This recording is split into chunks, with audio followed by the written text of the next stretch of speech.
మా ముస్లిం సోదరుల అందరికీ బక్రీద్ శుభాకాంక్షలు. ఈరోజు ఈ బక్రీద్ సందర్భంగా నేను మటన్ బిర్యానీ అయితే చేయబోతున్నాను. సింపుల్గా మటన్ బిర్యానీ చేసుకున్న ఆ టేస్ట్ అయితే అద్దరిపోతుంది.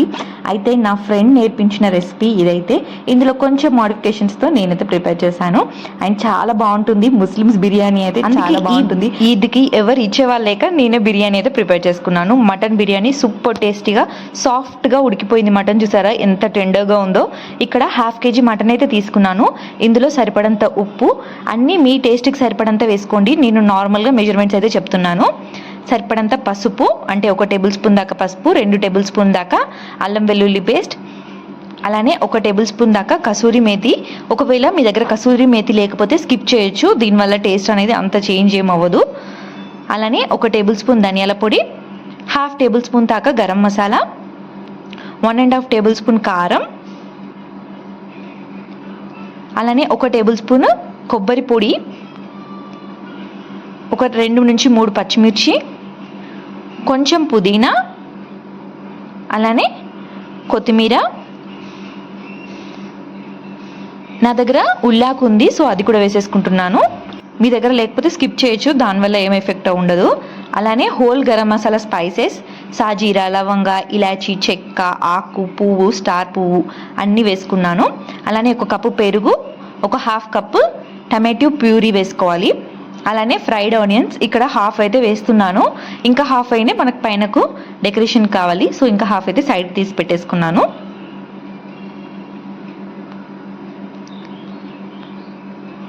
ఇప్పుడు ఇవన్నీ మంచిగా కలిపేసుకోవాలి.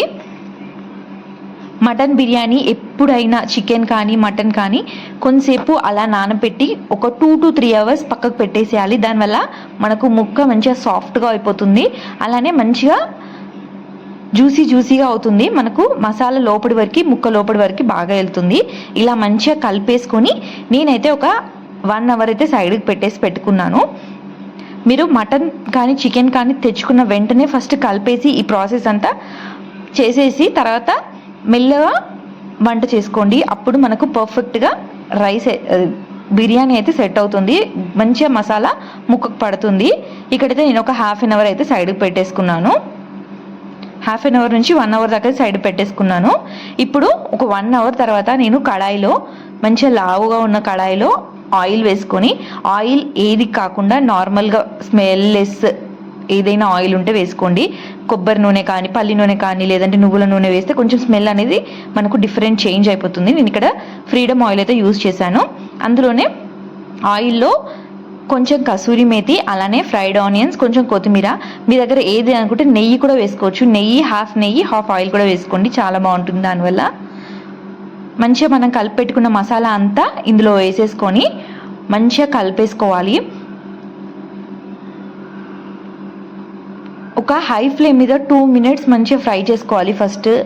ఎందుకంటే కొంచెం స్మెల్, పచ్చిదనం అనేది పోతుంది. ఆ స్మెల్ అనేది కొంచెం అది డిఫరెంట్ అవుతుంది, లేదంటే ఆ పచ్చి వాసన అలానే ఉంటుంది.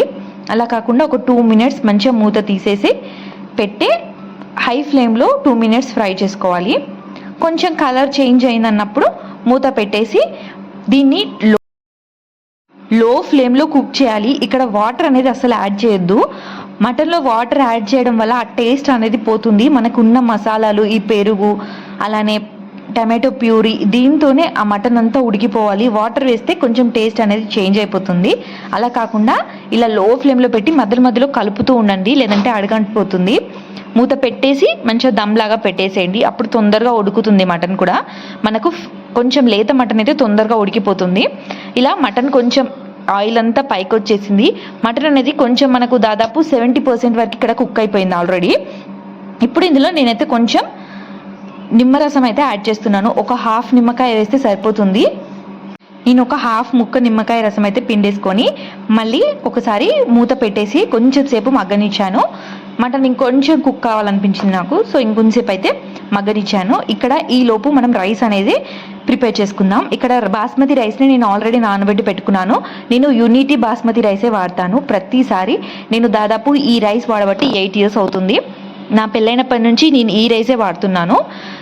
ఇప్పుడు కడాయిలో వాటర్ తీసుకొని రైస్కి సరిపడంత వాటర్ తీసుకొని అందులో ఉప్పు, అలానే కొత్తిమీర, పుదీనా, అలానే కొంచెం ఆయిల్ వేసుకోవాలి. దీనివల్ల రైస్ అనేది పొడి పొడిగా వస్తుంది మనకు. ఇప్పుడు ఇది మంచిగా బాయిల్ అవ్వనివ్వాలి. ఇలా మరుగుతున్నప్పుడు నానబెట్టిన రైస్ని ఇందులో వేసేసుకోవాలి. మనకి ఇక్కడ రైస్ మొత్తం కుక్ అవ్వనవసరం లేదు, 70 to 80% కుక్ అయితే సరిపోతుంది రైస్ అనేది. దీన్ని ఎక్కువ కష్టం లేకుండా ఈజీగా బిర్యానీ అయితే ప్రిపేర్ చేసుకోవచ్చు. చాలామంది కష్టం అనుకుంటారు మటన్ బిర్యానీ, కానీ సింపుల్గా ఈ ప్రాసెస్ అయితే చేసేసుకోండి. ఇక్కడ రైస్ చూసారా, నాకు 70% అయితే కుక్ అయిపోయింది. అయితే నేను ఈ వాటర్ అనేది ఇందులో నుంచి అయితే స్ట్రెయిన్ చేస్తున్నాను. ఇక్కడ రైస్ చూసారా ఇలా వచ్చేసింది కదా, ఒక 2 నిమిషాలు మూత పెట్టేద్దాము. దమ్ అవుతుంది మనకు. రైస్ అనేది ఇంకొంచెం బాగా ఉడికిపోతుంది. చూసారా రైస్ ఇలా పొడి పొడిలాడుతూ బాగా కుక్ అయిపోయింది. ఇక్కడ మటన్ కూడా మనకు మంచిగా ఉడికిపోయింది. ఇలా ముక్క కట్ చేస్తే విరిగిపోవాలి, అప్పుడే మనకు పర్ఫెక్ట్గా ఉడికినట్టు. చూసారా ఇక్కడ కొంచెం హార్డ్గా అయినా పర్లేదు, ఇరిగిపోయింది. సో మిగతాది మనం దమ్ పెట్టేశాక పర్ఫెక్ట్గా కుక్ అయిపోతుంది. ఇప్పుడు దీనిపైన స్టవ్ అలానే నేను లో ఫ్లేమ్లోనే పెట్టాను. ఇప్పుడు దీనిపైన కొంచెం ఫ్రైడ్ ఆనియన్స్, అలానే కట్ చేసి పెట్టుకున్న కొత్తిమీర పుదీనా వేసుకున్నాను. నా దగ్గర స్ప్రింగ్ ఆనియన్స్ ఉన్నాయి కదా, అవి కూడా వేసేసుకున్నాను. స్ప్రింగ్ ఆనియన్స్ వల్ల కొంచెం డిఫరెంట్ టేస్ట్ అయితే యాడ్ అవుతుంది. ఇక్కడ దీనిపై నుంచి అయితే రైస్ అయితే యాడ్ చేసుకున్నాను. నాకు దాదాపు 80% కన్నా కొంచెం ఎక్కువనే కుక్ అయింది రైస్ అయితే. 80% కుక్ అయితే మనకు సరిపోతుంది. ఇలా రైస్ అంతా వేసేసుకొని దాని నుంచి పైనుంచి మళ్ళీ ఫ్రైడ్ ఆనియన్స్ కొంచెం, అలానే కొంచెం కొత్తిమీర, పుదీనా. మీకు కావాలంటే పైనుంచి ఫుడ్ కలర్ యాడ్ చేయొచ్చు, నేనైతే ఫుడ్ కలర్ యాడ్ చేయలేదు. అలానే మీకు కావాలంటే కొంచెం నెయ్యి కూడా యాడ్ చేయొచ్చు, నేనైతే నెయ్యి కూడా యాడ్ చేయలేదు. మటన్ బిర్యానీకి ఆల్రెడీ అందులోనే ఎక్కువ మనకు మటన్లోనే మంచిగా ఆయిల్ అనేది ఉంటుంది. సో నేను ఇక్కడైతే నెయ్యి అయితే యాడ్ చేయలేదు. ఇలా దమ్ పెట్టేయాలి. దమ్ పెట్టేసి ఒక 20 minutes విడిచిపెట్టేసేయాలి. అప్పుడే మనకు పర్ఫెక్ట్గా కుక్ అవుతుంది.